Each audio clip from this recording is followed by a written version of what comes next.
आज का रात्रिका से 7 जून 1966।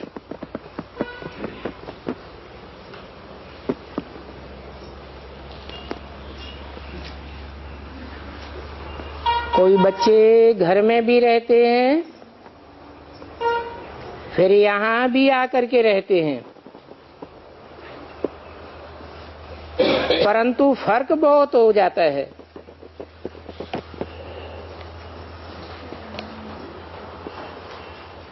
यहाँ तो मुरली सुनते हैं,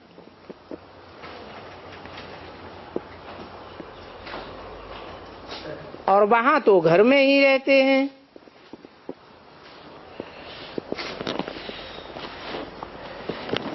यहाँ आते हो धारणा करने के लिए,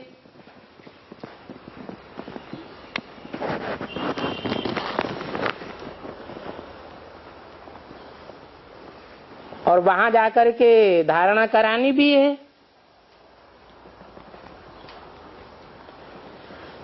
तो अपने से पूछना है कि हमने कोई बुद्धिहीन अंधे को रास्ता बताया?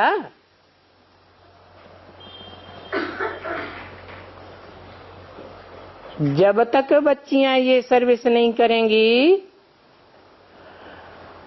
कांटों को फूल नहीं बनावेंगी,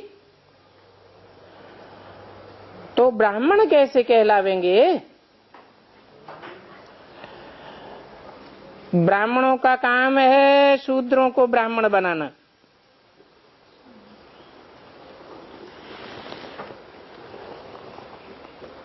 वो क्रिश्चियन लोग होते हैं, वो हिंदू को क्रिश्चियन बनाते हैं।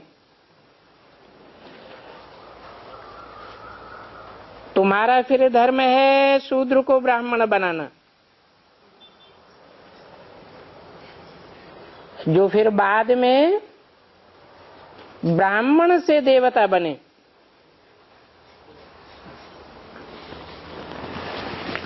जब तक ब्रह्मा नहीं बना है,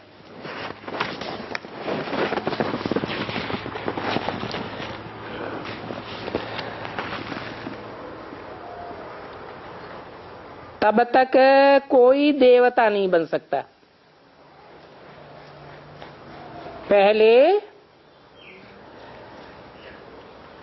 ब्रह्मा को ब्राह्मण और ब्राह्मण से देवता बनना पड़े।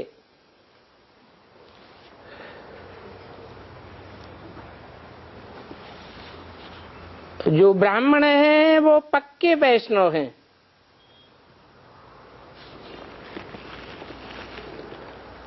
वो जो वल्लभाचारी लोग हैं, वो कोई वैष्णव नहीं है, बल वेजिटेरियन हैं।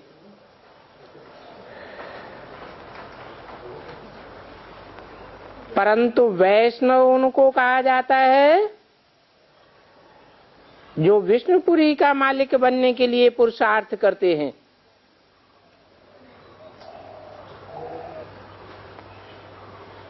वो वल्लभाचारी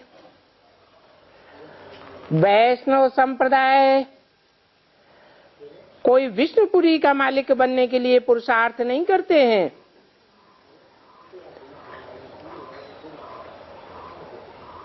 वैष्णव सिर्फ विष्णुपुरी के देवताओं को कहा जाता है।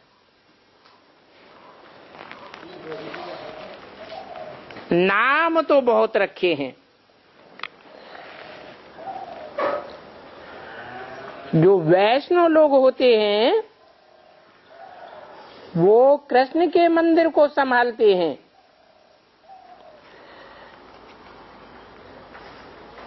वल्लभाचारी कुल के नॉन वेजिटेरियन को छूने भी नहीं देते।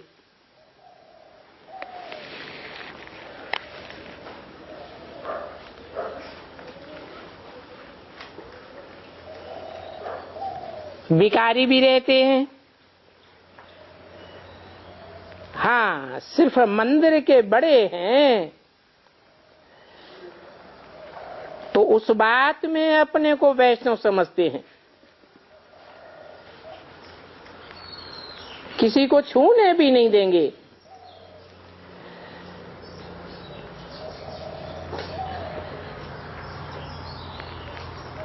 तुम तो बेहद के वैष्णव संप्रदाय बनने वाले हो, तो वास्तव में तुम ब्राह्मण कुलभूषणों को कितना नशा चढ़ना चाहिए कि हम ईश्वरीय कुल के हैं। ईश्वर हमारा दादा है और हम ब्रह्मा के बच्चे हैं। हम ही ईश्वरीय फैमिली के हैं। गाते भी हैं, तुम माता पिता हम बालक तेरे। ये गायन संगम युग का है,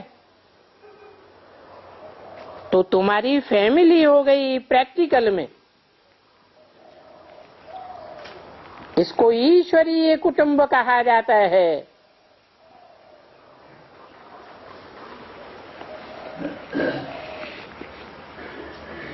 तुम ईश्वरीय कुटुंब के हो। अभी तो और सब हैं आसुरी कुटुंब के।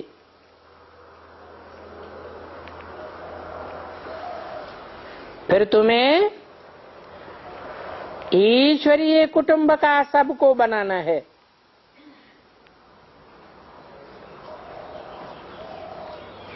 वो लोग कह देते हैं वसुधैव कुटुंबकम। वसुधा पृथ्वी को कहा जाता है। अब ये सारी पृथ्वी के लोग ईश्वरीय कुटुंब के कब थे? वो तो ईश्वर को जानते ही नहीं हैं। और तुम तो रात दिन बाबा कह करके याद करते हो। तो तुम बहुत ऊंच कुल के हो। ईश्वरीय कुल के हो। ईश्वर से जास्ती ऊंच कुल का तो कोई होता ही नहीं। ईश्वर तुम्हारा प्रैक्टिकल में बाप है।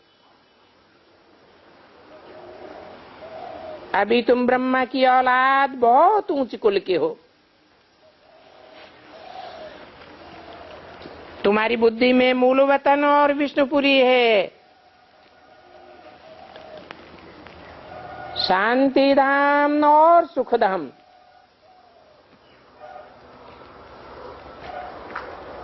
विष्णुपुरी में जावेंगे तो वहां बाप नहीं होगा। तुम आत्मा हो ना। आत्माओं का बाप वहां नहीं होगा। और घर मूल वतन भी नहीं होगा। परंतु ये बात तुमको अभी याद है, फिर तो तुम भूल जावेंगे। बादशाही में ये बातें याद नहीं रहेंगी। इस समय तो तुमको सब कुछ याद रहता है। क्यों? वहां क्यों नहीं याद रहता है? क्योंकि सतयुग में तुम बुद्धू देवताओं के बच्चे होंगे और यहाँ तुम किसके बच्चे हो? ईश्वरीय कुल के हो। ईश्वर तो त्रिकालदर्शी है। जन्म मरण के चक्र से न्यारा है। वो ईश्वर तुमको भी जन्म मरण के चक्र से अभी न्यारा बनाते हैं। पहले तो तुम निश्चय के बेहद के जन्म मरण के चक्र से न्यारे हो जाते हो।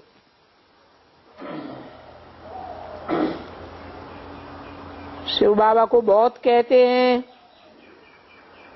बाबा आप तो जान ही जाननहार हो,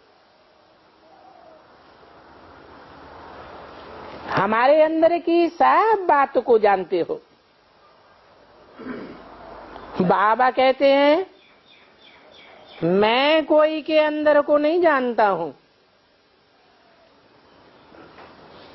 मुझे क्या पड़ी है जो इतने सब का बैठ करके ख्याल करूं।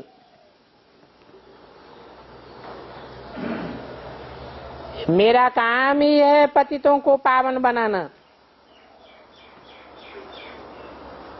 आता हूं तुमको श्रीमत देने के लिए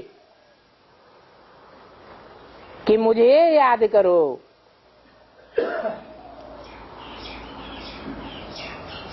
याद किसी की तब ही आती है जब उसके संसर्ग संपर्क संबंध में आया जाता है। जैसे किसी को आंख से देखते हो तो याद आता है ना। तो मैं भी कहता हूं तुम मुझे याद करो। ये नहीं जानना चाहिए, ऐसे नहीं समझना चाहिए कि मैं तो जान ही जाननहार हूं।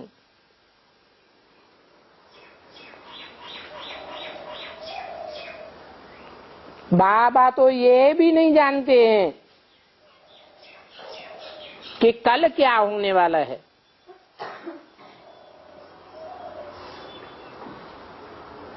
कौन सा बाबा? ब्रह्मा बाबा। ये बाबा तो साकार है ना। मैं तो निराकार ज्योति बिंदु हूं, मेरा नाम ही है शिव। मैं तो जन्म मरण के चक्र में आता नहीं हूं। बाबा तो जन्म मरण के चक्र में आते हैं। अगर वो जानते होते तो सब कुछ बता देते। हम पूछते हैं ये सख्त बीमार है, इसका कल क्या होगा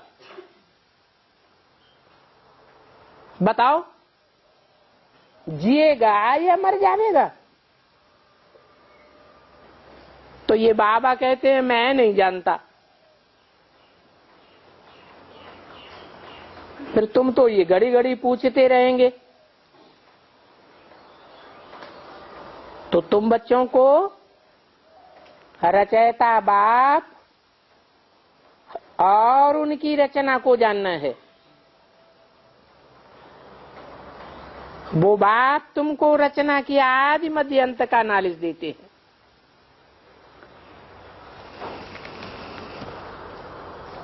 यहाँ ऐसे बहुत होंगे जो विकार में जाते होंगे और क्लास में भी आते होंगे। इस इंद्र की सभा में कोई भी विकारी को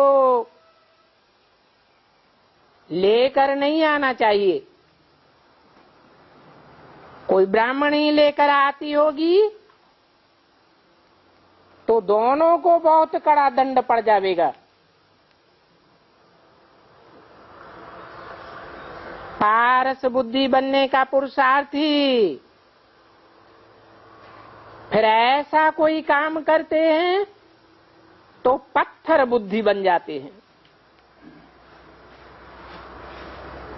उनकी बुद्धि भ्रष्ट हो जाती है।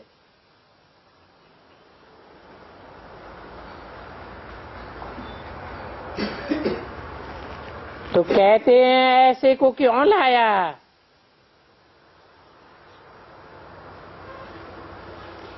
ब्राह्मण ब्राह्मणियों को बड़ी संभाल से लाना चाहिए। नहीं तो बिल्कुल ऊंची चाढ़ी चढ़ नहीं सकेंगे और कुछ भी प्राप्ति कर नहीं सकेंगे। विकार में जाता होगा। ऐसों को ब्राह्मणी लेकर के आई तो दोनों ही पापात्मा बन पड़ते हैं। पापात्मा तो है ही और ही 100 गुना बोझा चढ़ता जाता है। बाप कहते हैं मैं युक्ति बताता हूं कि कैसे पावन बनो। कैसे बनेंगे? है याद भी कैसे आवेगी? कोई की याद कब आती है? अच्छा, सामने तो आंखों के होते हैं। हाँ, कोई भी इंद्रियों से संसर्ग होता है, संपर्क होता है, संबंध जुटता है तो याद जरूर आता है। आंखों से देखा, याद आता है या नहीं आता है? आता है। तो बाप कहते हैं मैं युक्ति बताता हूं कि तुम पावन कैसे बनेंगे। कैसे बनेंगे? पतित कैसे बने? द्वापर युग से व्यभिचारी युग शुरू होता है। द्वैतवादी युग है द्वापर। और देवताओं का युग अद्वैतवादी है। वहां 21 जन्म एक को ही याद करते हैं। एक के ही संसर्ग संपर्क में रहते हैं देवताएं या देवियां, तो एक की ही याद आती है। तो पतितपना तीव्र गति से होता है, यह बहुत धीमे धीमे होता है। बहुत धीमे धीमे होता है। और द्वापर युग से तुम अनेकों के संसर्ग संपर्क में आते हो तो बुद्धि भ्रष्ट होती जाती है। तो यहां बाप समझाते हैं, अभी मैं आया हुआ हूं, समझाता हूं और संग तोड़ एक संग जोड़। क्यों समझाता हूं ऐसे?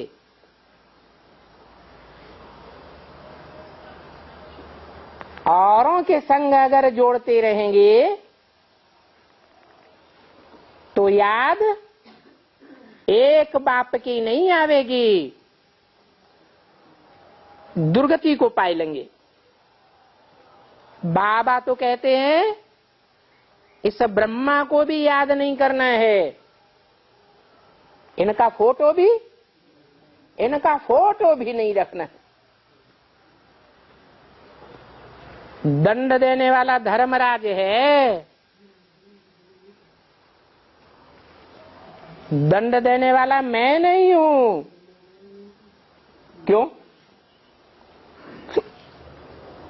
है? दंड देने वाला मैं नहीं हूं, ये किसने कहा? शिव बाप कैसे कहेंगे? शिव तो बिंदी का नाम है, वो कैसे कहेंगे? मैं तो प्यार का सागर गाया हुआ हूं। तो जो प्यार का सागर है वो दंड कैसे देंगे? किस रूप में प्यार का सागर है? बाप के रूप में। किसके तन से बोल रहा है? ब्रह्मा के तन से बोल रहा है। तो ब्रह्मा तो शब्द ही जाहिर करता है कि ब्रह्म माँ बड़ी माँ है, बाप तो नहीं है।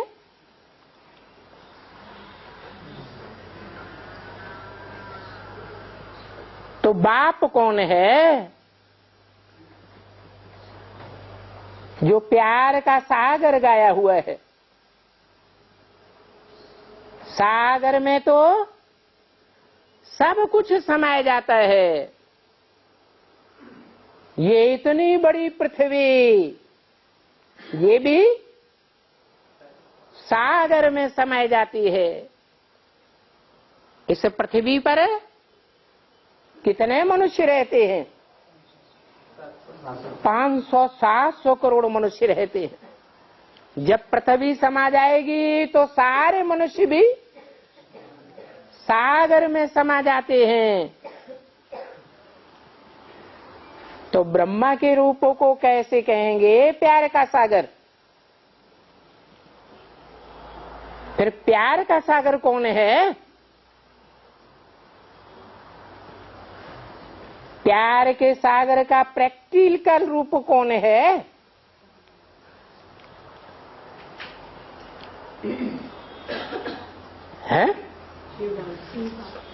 जो षष्टि रूपी वृक्ष का बीज है।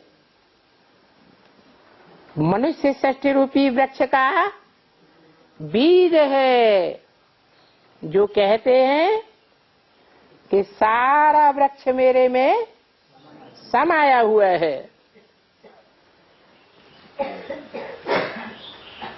तो बाप कहते हैं मैं प्यार का सागर हूं,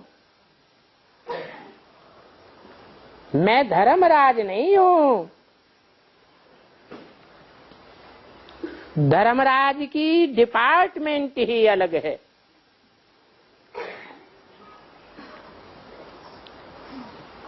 बाबा तो किसको सजा नहीं देते हैं। योग लगाओ तो तुम्हारे पाप भस्म हो जाएंगे। बाकी सजा देने का मेरा काम नहीं है। हाँ, मैं क्षमा भी कुछ भी नहीं करता हूं। कहते हैं बाबा क्षमा करो। बाबा तो कहते हैं जो करता है वो पाता है। क्या करता है? पाप करता है तो भी उसका फल पाता है, और पुण्य करता है तो भी उसका फल पाता है। तो बाबा तो साफ बात कहते हैं। तो मुझे बुलाते किस लिए हो? सजा देने के लिए बुलाते हो? है? तो मुझे बुलाते ही हो, हे पतित पावन आओ, आकर के पावन बनाओ। तो तुमको बहुत सिंपल बात समझाता हूं। क्या क्या सिंपल बात है? पतित से पावन बनने की सिंपल बात क्या है? है? मुझे याद करो। याद करने की युक्ति भी बताता हूं। एक ही बाप है जिसकी याद से विकर्म विनाश होंगे।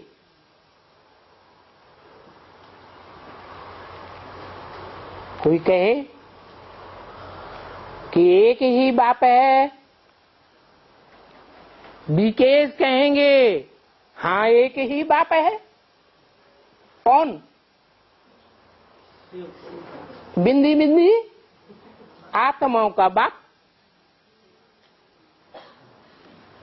आत्माएं ज्योति बिंदु और उनका बाप भी ज्योति बिंदु।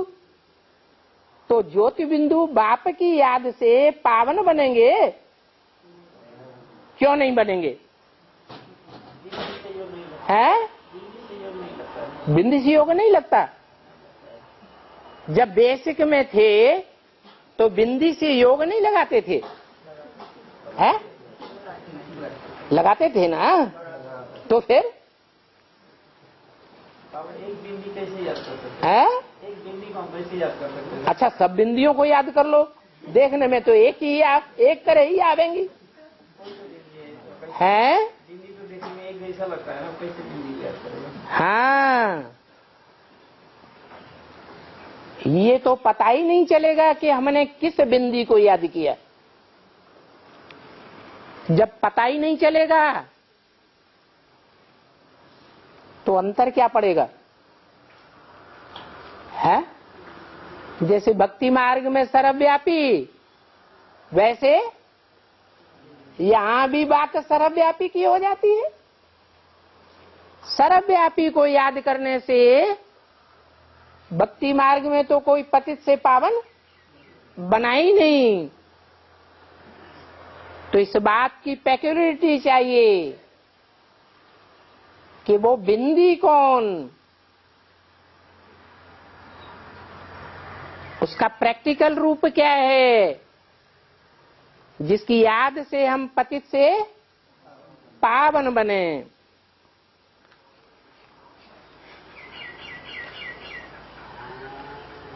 ऐसे पतित पावन बाप को पहचान करके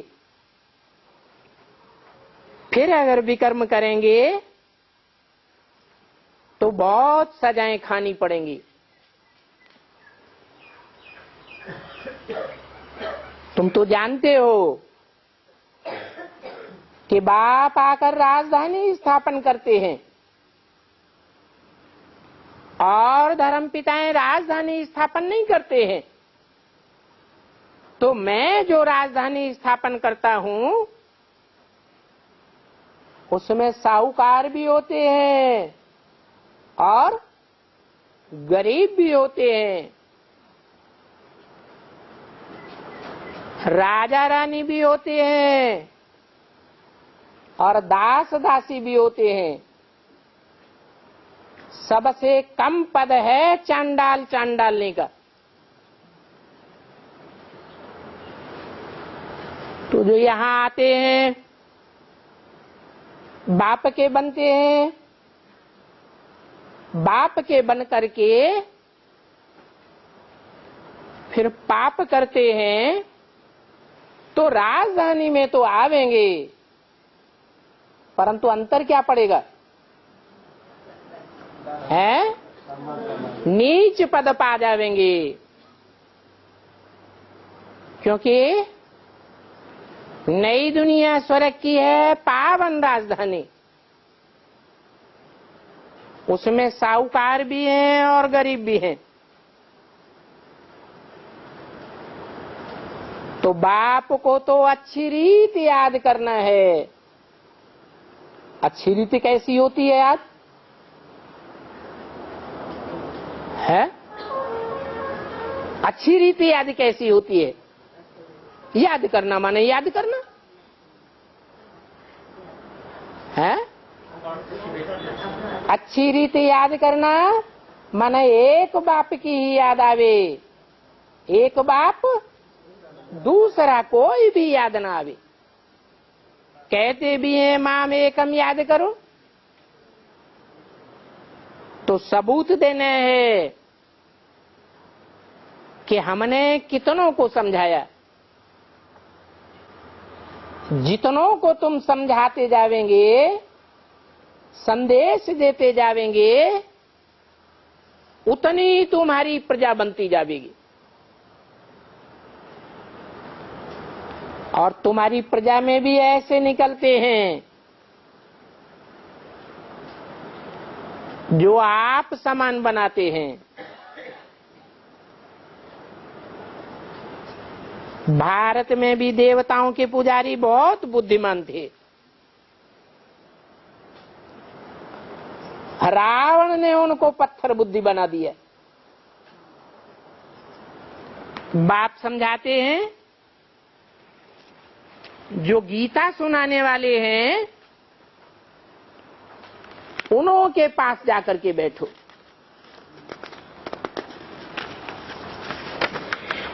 कौन से गीता सुनाने वालों की बात की है? हैं, जो गीता तो सुनाते हैं परंतु गीता ज्ञान अमृत नहीं देते हैं, तो तुम उनको समझाओ। तुमको तो गीता ज्ञान अमृत मिलता है,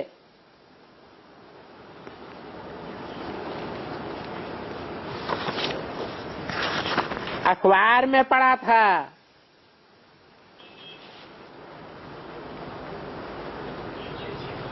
उनको लिख सकते हैं कि जो पहला शंकराचार्य था वो भी गीता को नहीं जानता था। अरे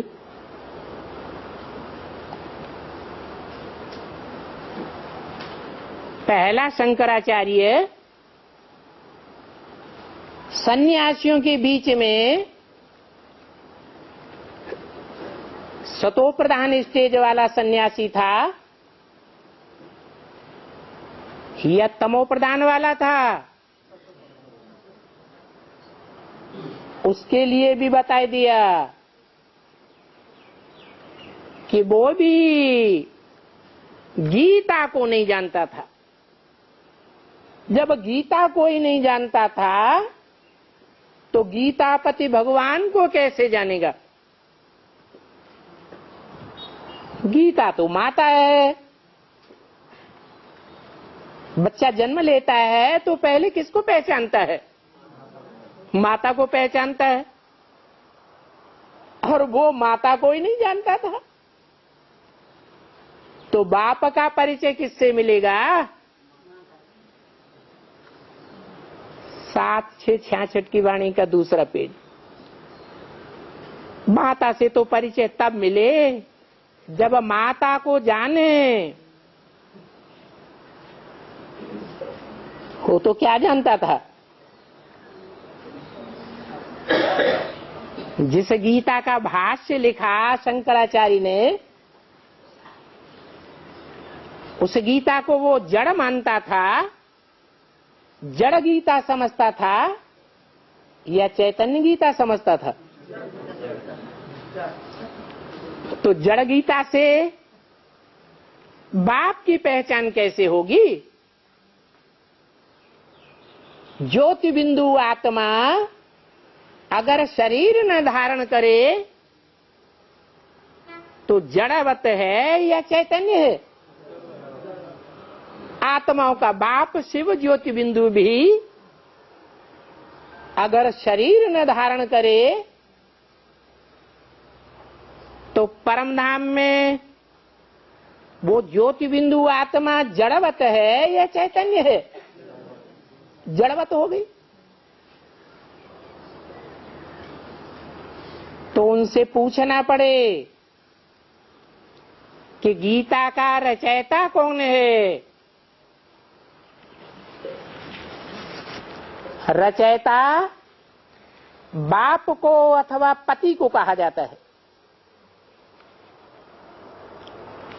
तो वो तो ये भी नहीं जानते हैं कि गीता का बाप कौन अथवा गीता माता का पति कौन। परंतु इन बातों का जवाब कोई फट से नहीं देते हैं।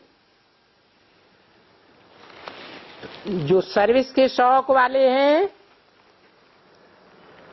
वो अखबार भी पढ़ सकते हैं।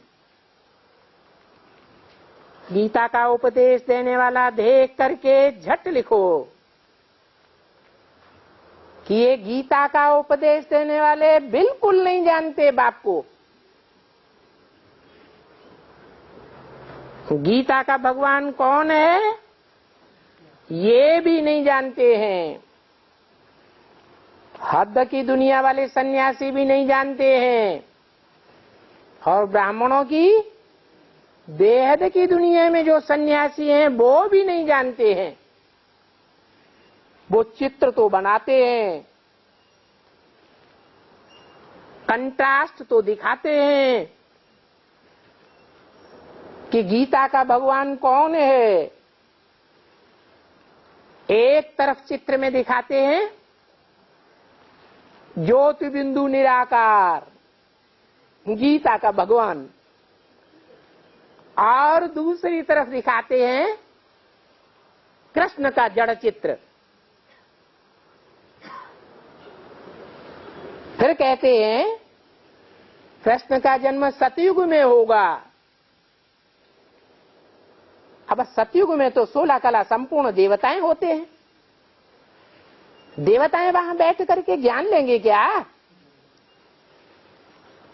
देवताएं तो बुद्धू होते हैं, वो कैसे ज्ञान लेंगे? तो कहते हैं गीता का भगवान कृष्ण नहीं है, गीता का भगवान शिव है। अब शिव ज्योति बिंदु कैसे ज्ञान देगा?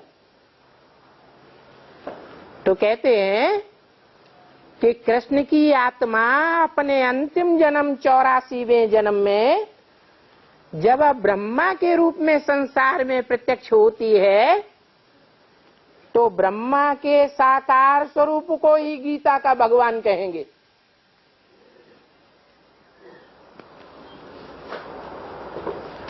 फिर उनसे पूछा जाए, वो ब्रह्मा जो गीता का साकार भगवान कहते हो वो पतित है या पावन है? क्या कहेंगे? है? कोई कहेंगे पतित है, कोई कहेंगे पतित नहीं है, पावन है। उन्होंने संपन्न होकर शरीर छोड़ दिया, हार्ट फेल होकर। मुरली में तो ये बोला है कि जो योगी होते हैं उनका हार्ट फेल ही नहीं होता, और जो अचानक मौत में शरीर छोड़ते हैं वो तो भूत प्रेतानी शरीर धारण करते हैं, सूक्ष्म शरीर के बंधन में आ जाते हैं। और भगवान का तो कर्म बंधन होता है क्या? है? कर्म बंधन ही नहीं होता तो सूक्ष्म शरीर या स्थूल शरीर के बंधन में भगवान आवेगा क्या? आवेगा? आ ही नहीं सकता।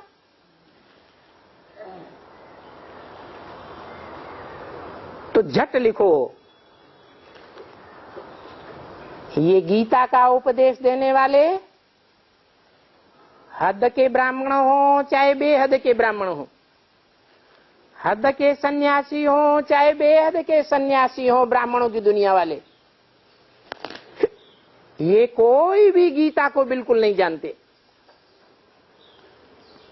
गीता का भगवान कौन है ये भी नहीं जानते हैं। भगवान तो ज्ञान का सागर है। झूठी गीता पढ़ने से मनुष्य पतित बन पड़े हैं।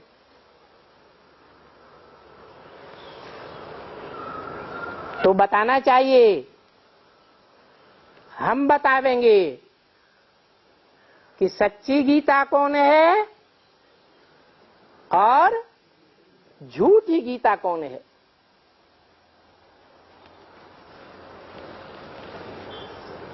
सच्ची गीता चैतन्य है और झूठी गीता जड़ है।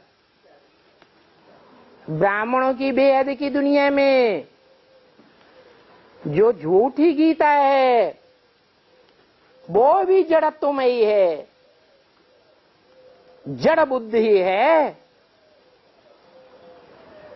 कोई पूछे कैसे, तो क्या जवाब देंगे? है? अरे अरे भगवान ने तो बोला है मेरे साथ रहने वाले मेरे को भूल जाते हैं, मेरे को पहचानते ही नहीं। तो जो झूठी गीता है ब्राह्मणों की दुनिया में जड़त्वमयी बुद्धि कहेंगे या चैतन्य बुद्धि कहेंगे? जरूर जड़त्वमयी बुद्धि है, जो भगवान के साथ लंबे समय तक रहती तो है परंतु भगवान को जानती नहीं है। तो ऐसी झूठी गीता पढ़ने से या सुनने से मनुष्य पतित बनेंगे या पावन बनेंगे? और ही पतित बनते जाते हैं। फिर भी पतित पावन बाप को ही आए सबको पावन बनाना पड़ता है। तब क्या कहते हैं? पतित पावन बाप को जब आए सबको पावन बनाना पड़ता है। कौन सबको? जो झूठी गीता पढ़ते हैं या सुनते हैं उनको आकर के भगवान को ही पावन बनाना पड़ता है। तो फिर क्या कहते हैं पावन बनने वाले? नहीं, फिर गायन होता है डूबी जा डूबी जा।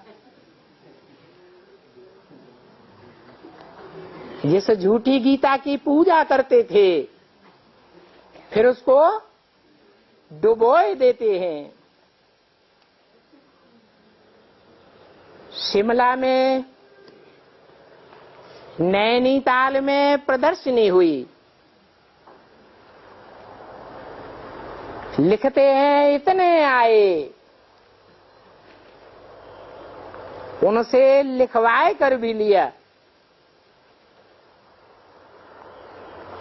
परंतु कोई ने भी अच्छी रीति नहीं लिखा। कैसे अच्छी रीति? कि गीता का भगवान वो है जो हमारा बाप है, जिस बाप से हमको 21 जन्मों का वर्षा मिलता है। वो बाप ही गीता का भगवान है। वो गीता का भगवान बिंदु बिंदु रूप में सर्वव्यापी नहीं है कि हर एक मनुष्य मात्र में बिंदु रूप में बैठा हुआ है। वो गीता का भगवान क्या है? एक व्यापी है।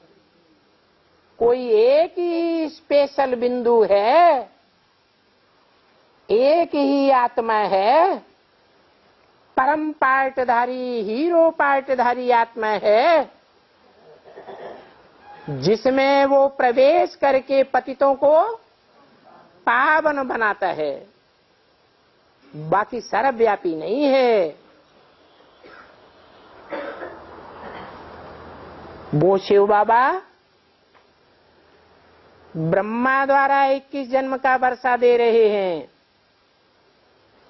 कौन से ब्रह्मा द्वारा? दादा लेखराज ब्रह्मा द्वारा।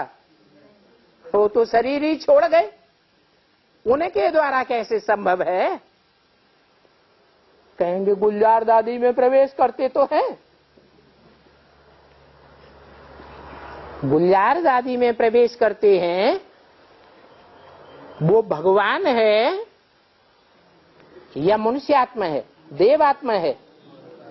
वो तो मनुष्य आत्मा है, देव आत्मा है।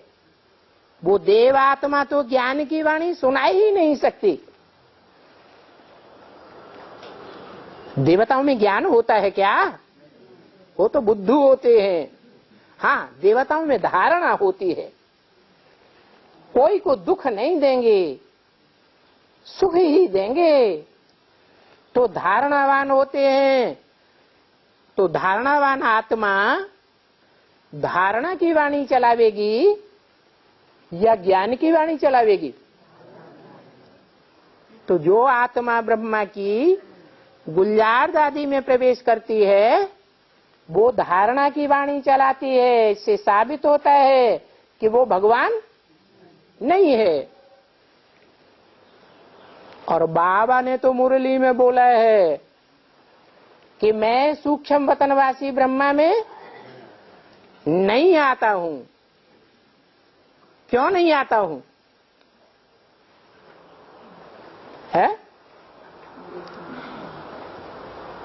अरे, साकार वतनवासी ब्रह्मा में आता हूं, सूक्ष्म वतनवासी ब्रह्मा में नहीं आता हूं।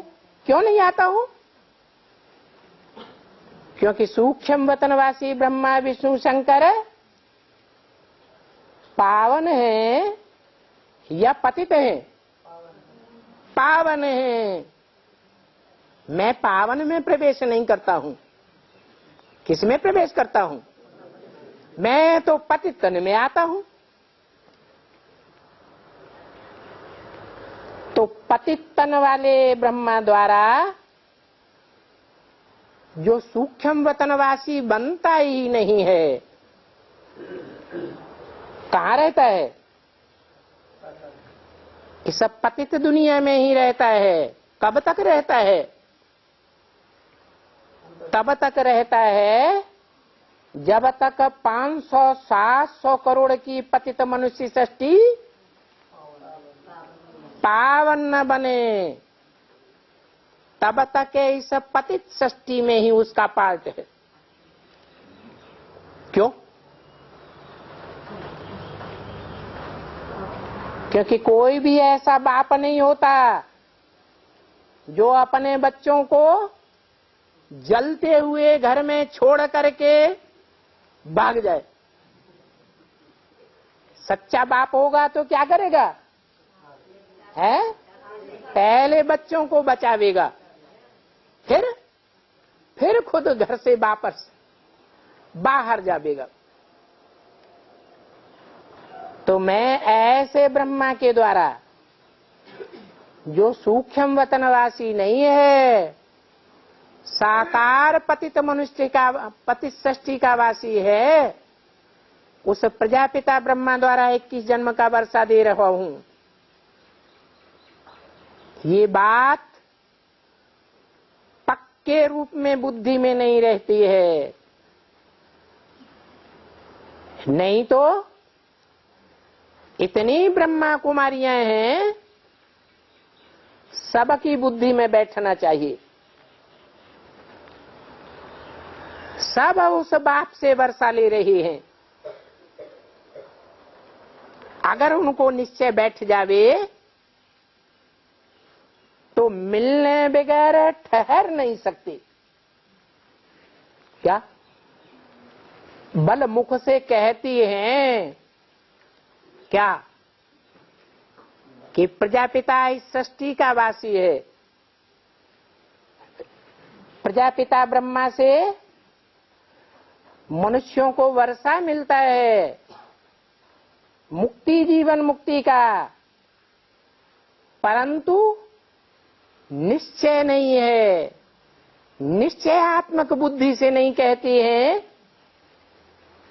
कि अमिक व्यक्तित्व है जिसके द्वारा बाप वर्षा दे रहे हैं। अगर ये बात बुद्धि में बैठ जाए तो फिर वो ठहर ही नहीं सकती। तुम बच्चे बाप को याद करने बगैर रह नहीं सकते हो। कब?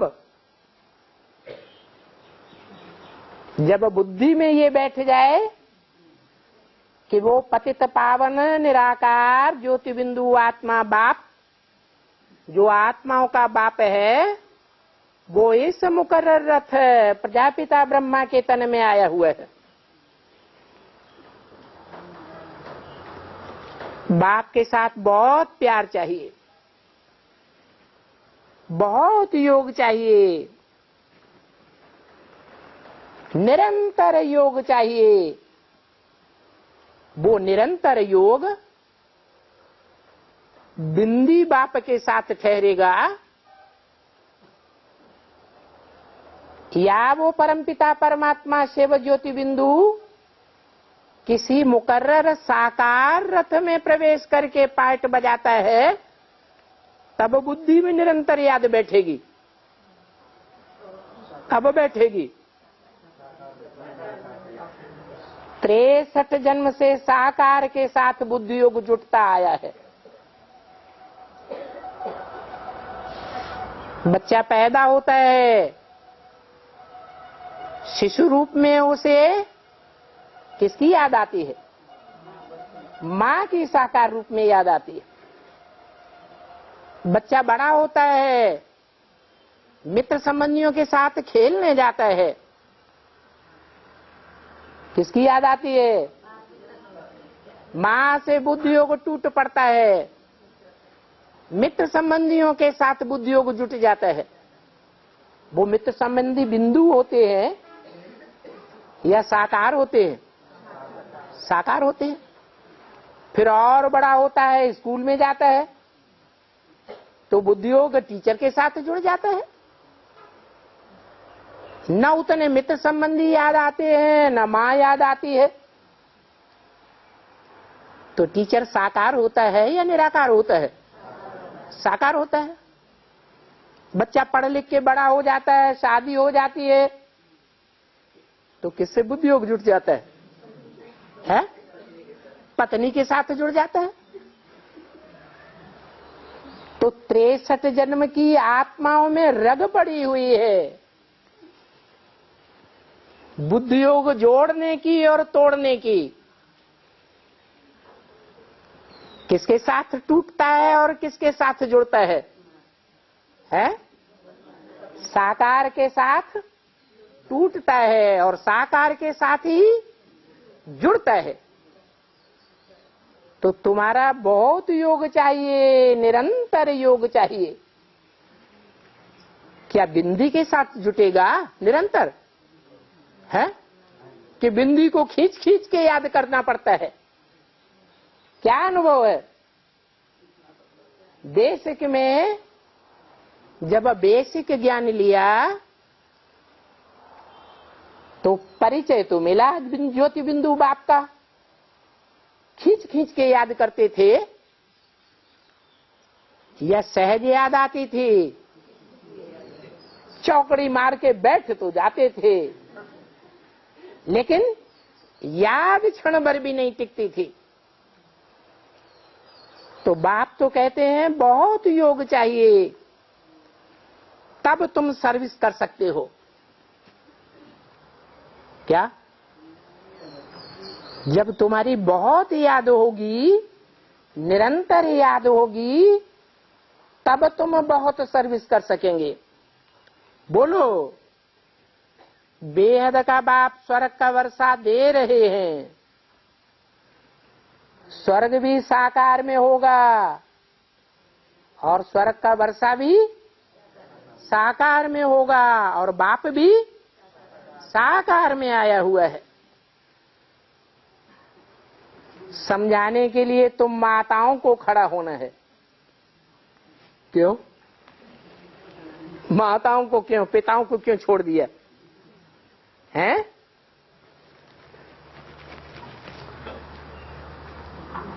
अरे पिता निराकारी होता है, बीज होता है या साकार होता है? बीज को पिता कहा जाता है। बीज निराकारी होता है और माता धरणी साकार होती है। तो तुम माताओं को ये बात समझाने के लिए खड़ा होना है कि बाप साकार में आया हुआ है। तुम माताओं को बच्चों पर तरस पड़ना चाहिए। वो मंदिरों में बिचारे जाते हैं, कौन से बच्चों पर तरस पड़ना चाहिए है? पहले दुनियावी बच्चों पर तरस पड़ना चाहिए या ब्राह्मणों की दुनिया में जो बच्चे हैं उन पर तरस पड़ना चाहिए? उन बच्चों पर तरस पड़ना चाहिए जो बेचारे बेहद के मंदिरों में जा रहे हैं। उनको बताना चाहिए कि ये गीता का भगवान कौन है। त्रिमूर्ति के चित्र पर अच्छी रीति समझाना चाहिए। तुम बच्चों को दर दर भटकना नहीं है।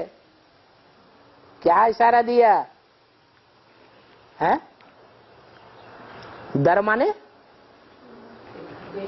हर एक दरवाजे पर भटकना नहीं है। कौन से दरवाजों पर जाना है? हैं?